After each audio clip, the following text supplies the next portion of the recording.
Hello and welcome to No Rest for the Weekend. I'm Jason Godbey, and today on the program, we got something for all you horror fans out there. Today, we're taking a look at some of the films from this year's Overlook Film Festival. But first, here's a word from our sponsors. Sponsored by Black Magic Design, the world's highest quality products for the feature film, post and broadcast industries. blackmagicdesign.com. And by JMR Rentals, professional digital cinema and broadcast equipment rentals in Brooklyn, New York. jmrny.com. And joining me now, you know him, you love him, Mr. Eric McClanahan. Welcome, buddy. Hey, buddy, how are you? It's good to see you, man. You're coming all the way from Jersey. That's right, beaming in live. So you saw these films at Overlook. And I didn't get a chance to see these because I've been incredibly busy, but I'm glad one of us did. And I want to talk about it first, though. Let me give a little bit of background on the festival itself. So the Overlook Film Festival takes place in the spring. It's in New Orleans, Louisiana, as opposed to New Orleans, Germany. We didn't go to New Orleans. We actually got the films sent to us, which was good. But the festival itself, and correct me if I'm wrong, mainly focuses on the horror genre. Yes, the Overlook obviously is the titular hotel from the Shining, which I guess it isn't titular because it's called The Shining. But yes, it's the eponymous hotel of The Shining, and that is where the festival gets its name. So it's not just horror; it's also just things that exist outside the realm of easy classification. Their kind of thing, their theme is like it's America's most haunted city, and it's got a lot of supernatural kind of stuff, which is amazing that they've never set a Ghostbusters movie in New Orleans. Well, you know, the franchise is back strong, so that can very much still happen. Sony, call me. All right, so let's get into it because you saw a bunch of these movies. What is our first item up for bid? So when I got the list, I looked at it and I think I reached out about 5 or 6 movies. I was able to get 4. Really had a good time with all the films. The first one I saw was called All You Need Is Death. This film comes out of Ireland and has a really great premise. The idea is that there is this romantic couple, Anna and Alex, and they are collecting folk songs. And they're going around the Irish countryside, hearing songs that have never been recorded, have never been heard in antiquity. And they come across this one song that is been passed down by the females in this family and is passed from mother to daughter throughout time, but the cycle is about to end because the last living person didn't have a daughter, she had a son. So she sings it to Anna, and another woman in attendance records it, and then between the two of them they start trying to divine what the song is about. They try to write down the lyrics, they try to translate the ancient language, and that awakens something of a curse. Again, great premise, really great performances. It's from writer-director Paul Duane out of Ireland, but I will say didn't really stick the landing. They tried to put too many things in this movie. There's shadow creatures, a dickless puppeteer. I'm not sure if the song is a succubus song or a siren song or ultimately neither. There's a man turns into a sloth. A woman has a miracle pregnancy, but then rather than have the baby, she just becomes a thing. There was a lot of trans allegory in it, but done poorly. Like every character that exhibited trans characteristics turned out to be antagonistic. So it could have been a hate piece.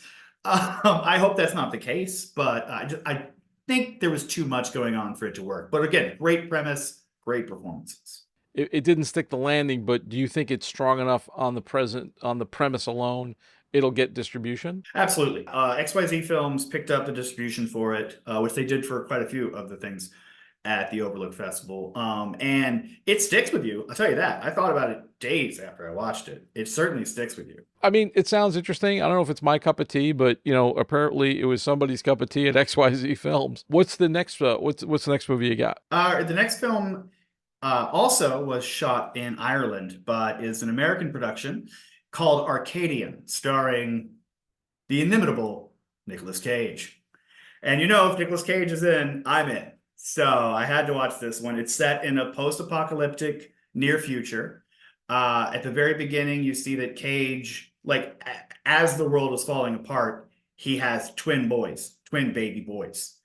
And that, like right away, that's just heartbreaking. You know, this man in a world that's ending having to raise two sons.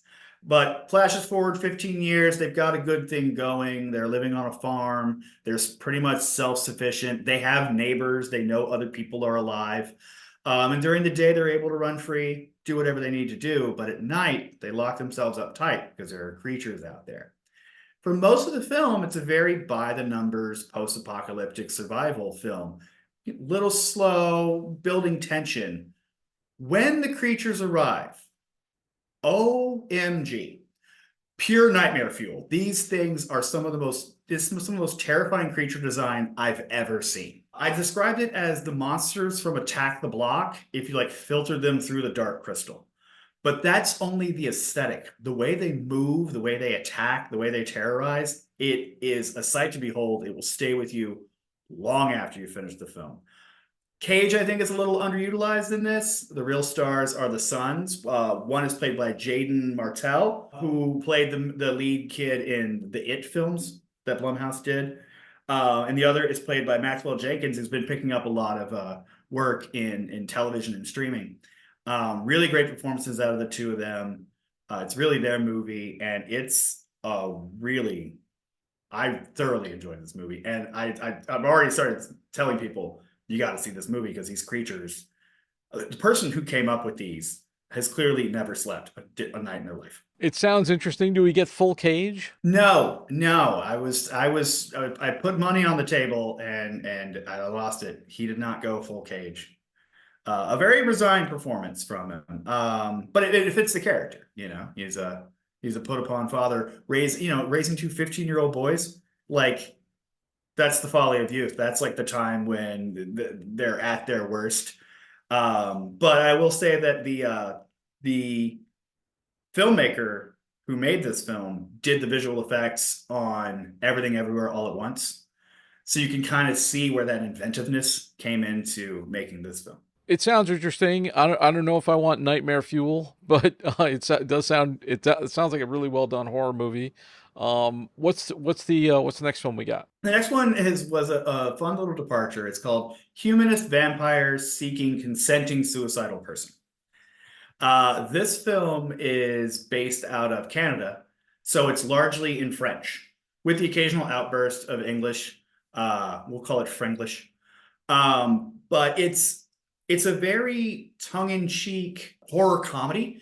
Basically, it revolves around this gal, Sasha, who is part of a vampire family. We meet her when she's younger, but they just age slowly.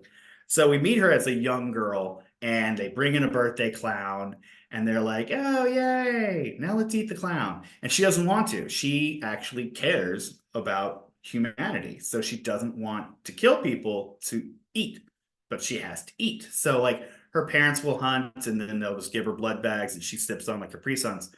But it gets to the point where they realize we're not helping her. This isn't a sustainable lifestyle. So they send her to live with her cousin Denise, who has no problem killing humans. And she tries to bring her around to the vampire lifestyle, but it's a hard go. Then Sasha comes across a young man who is bullied and put upon, and is thinking about ending his life.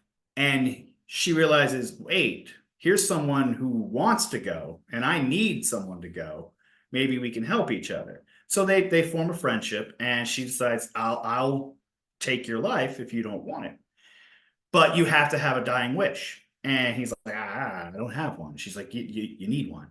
And over the course of the evening, they go out, and he kind of tells off his bullies and the people who've put upon him throughout his life. And for the first night in his life, he's truly alive. And it has this youthful, romantic kind of vibe to it, like Nick and Nora's Infinite Playlist or I Love You, Beth Cooper. Just, a lot more blood. But really cute, big heart. Like, I thought it was a very sweet film, despite its subject matter. I have an issue with like the vampire family thing. Mm-hmm. Like vampire, do they have? Aren't they like dead? It's How weird. does that work? I think they adopt each other, you know? They just sort of group group up, you know, for safety in numbers. In other words, this is not like she had a vampire father and a vampire mother and they had vampire babies kind of thing. They were just more of a clan, like sort of a maid family rather than a nuclear It's family. never explicitly stated. Oh, okay. So I think it allows conversations like this to happen, which is always good for a film. Are there like vampire creature effects and things like that? Do they do? Is there a lot of blood? Like, There's there's blood, there's fangs, but a lot of it is suggestive. You know, it's still, like I said, the tone is still surprisingly heartfelt, despite the fact that, you know, they do have to have blood to survive. where would it rate on your like scareometer kind of thing? Oh God, it would barely register, Okay. honestly. Yeah. So if we're grading on a scale of say 1 to 5, and we go back to Arcadian, that would The be Arcadian's like a 5.2. Uh, okay. Humanist vampire seeking consenting suicidal person is like a 1. Uh, okay, all right. That's a good metric right there. So we got one more film, and then we can talk about some other stuff. But things will be different. Uh, what was that like? Things Will Be Different was one of the best movies I've seen this year. Really amazing concept. It starts out with a phone call, a brother and sister. They've just successfully committed a robbery and they have to take the money and lay low. He's got a line on a safe house that's a farmhouse out on the edge of town. They get there, and then he follows instructions in a book that was given to him by the person who told him about the house. And they set some clocks and they go into a room and they pick up a phone and they say some things and they hang up the phone. They come out of the room, they're in a different timeline entirely. They're in a place outside of time. And it's this portal. And they just got to lay low for 2 weeks. They have a refrigerator stocked, meal plan stocked. And if they close the door and open it again, it restocks. They've got cabinets full of booze. They've got everything they need. And they just got to hang out for 2 weeks. So they hang out for 2 weeks. And then day 14 comes and they go back to the door to go through to reset the portal, and it's blocked. It says, go to the mill. And they go to the mill outside, and that's when they discover they can't get out. The people who created the portal say, look, there's an interloper out there using our portal, leaving destruction in their wake. We can't track them. We can't find them. If you find them and stop them, we'll send you home. Another year goes by where they're waiting for this. The sister is desperate to get home to her daughter. Tensions are high. It's the mood of the film is just claustrophobic. There's a great score by Jimmy LaValle of the album Leaf that really just helps ratchet up the tension. The interloper does finally arrive, and once they start to reveal something about themselves, I'm like, I know who that is. I was able to figure it out, but I'm not going to tell you. But the conclusion is labyrinthine, you know, it kind of wraps around on itself, and just a really great, like, it takes a lot of investment on the viewer's part to buy into the conceit right away, in the same sense that the characters on screen have to buy into it right away. But if you agree and take the ride, you're in for a real treat. It was a really awesome movie. Weird. Like, Yes. that sounds so. I mean, I'm trying to imagine what you're talking about, but it's probably one of the movies you just have to see. I'm Yes. I'm having David Lynch flashbacks. But is it like clear, or you can feel like what? Because do things sort like, do you feel like you're sort of out to sea with the film, or do they kind of tell you what the rules are, and are you able to get it, or do you have to work to get it? You do have to work to get it. It is a film that pays off your commitment to the film. And There are some things that aren't explained. However, I will say one thing I really liked about this film was there was an early setup where you saw an item, like a Chekhov's gun type thing, and then it did come into play later, which is something that didn't happen in All You Need Is Death. The character of Alex was Russian, and they never explained where he came from or why. And he had a stutter that didn't go anywhere. Like, this isn't Chekhov's stutter. This doesn't make sense. Things Will Be Different is meticulously crafted, tautly paced, and yes, you can wrap your head around it. And it is worth it to wrap your head around. They don't explain everything, but they give you enough of a structure for you to believe in what's happening. I mean, I mentioned David Lynch. Did that evoke Lynch for you as well, or? Yeah, I could see, especially with the labyrinthine nature of the story, kind of a lost highway kind of thing. Um, yeah, absolutely. I don't want to say too much because the film is the ride. Um, but I will say watch it. I always have so I have this thing with like Lynchian type constructions. So do you remember the film Mulholland Drive? Yes. Where were you on Mulholland Drive? Love it, hate it?